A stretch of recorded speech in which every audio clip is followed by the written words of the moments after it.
Romeo 8:2, क्योंकि जीवन की आत्मा की व्यवस्था ने मसीह यीशु में मुझे पाप की और मृत्यु की व्यवस्था से स्वतंत्र कर दिया है। चलो बात करते हैं। अब तुम जो मसीह यीशु के नाम में विश्वास रखते हो, अब तुम्हारे जीवन पर पाप और मृत्यु का कोई अधिकार नहीं है।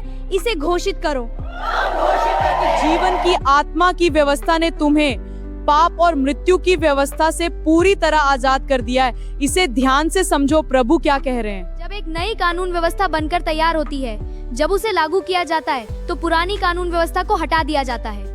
अब पुरानी व्यवस्था के अनुसार सजा नहीं दी जा सकती। और यदि आप भारत में रहते हैं और यदि आप अमेरिका पहुंच जाए, तो क्या वहां पर भारत की कानून व्यवस्था कार्य करेगी?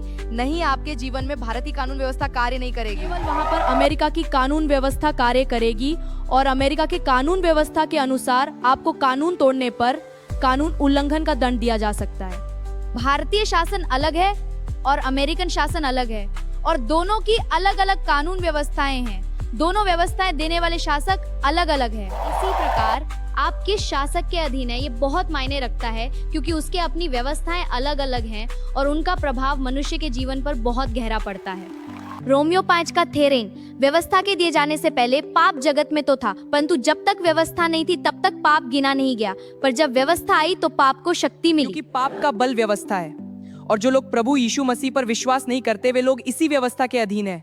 जब उनके जीवन में पाप बढ़ जाता है तो वो मृत्यु को उत्पन्न करता है, और व्यवस्था के विरोध में जो भी कार्य किए जाते हैं, उन्हीं के कारण लोगों के जीवन में अनेक प्रकार की बीमारियां उत्पन्न होती है, श्राप उत्पन्न होते हैं और दुष्ट आत्माएं उनके जीवन में कार्य करती है। पर जो लोग यीशु मसीह पर विश्वास करते हैं, उनके साथ ऐसा नहीं है। वे पाप और मृत्यु की व्यवस्था से स्वतंत्र हो चुके हैं। अब उनके जीवन में केवल जीवन की आत्मा की व्यवस्था कार्य करती है। जीवन की आत्मा की व्यवस्था के अनुसार मसीही लोग कभी बीमार नहीं पड़ सकते, और ना ही दुष्ट आत्माओं से ग्रसित हो सकते हैं, और ना ही किसी श्राप के अधीन हो सकते हैं। हालेलुया। जीवन की आत्मा की व्यवस्था ने आपको राज्य करने के लिए चुना है। आपको शासन करना चाहिए बीमारियों पर, श्रापों पर और शैतान की सारी शक्तियों पर। प्रभु ने आपको शासक ठहराया है।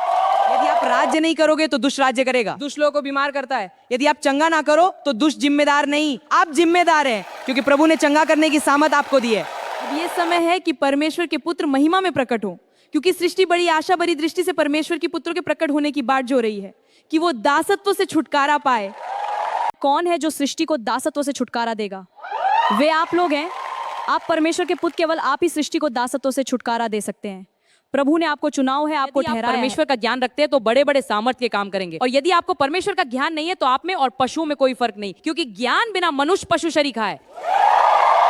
बाइबल हमें इस प्रकार सिखाती है, होशे 4:6, परमेश्वर के ज्ञान के बिना लोग नाश हो जाते हैं, और जो परमेश्वर का ज्ञान रखते हैं वे लोग बड़े बड़े सामर्थ्य के काम करेंगे। आमीन।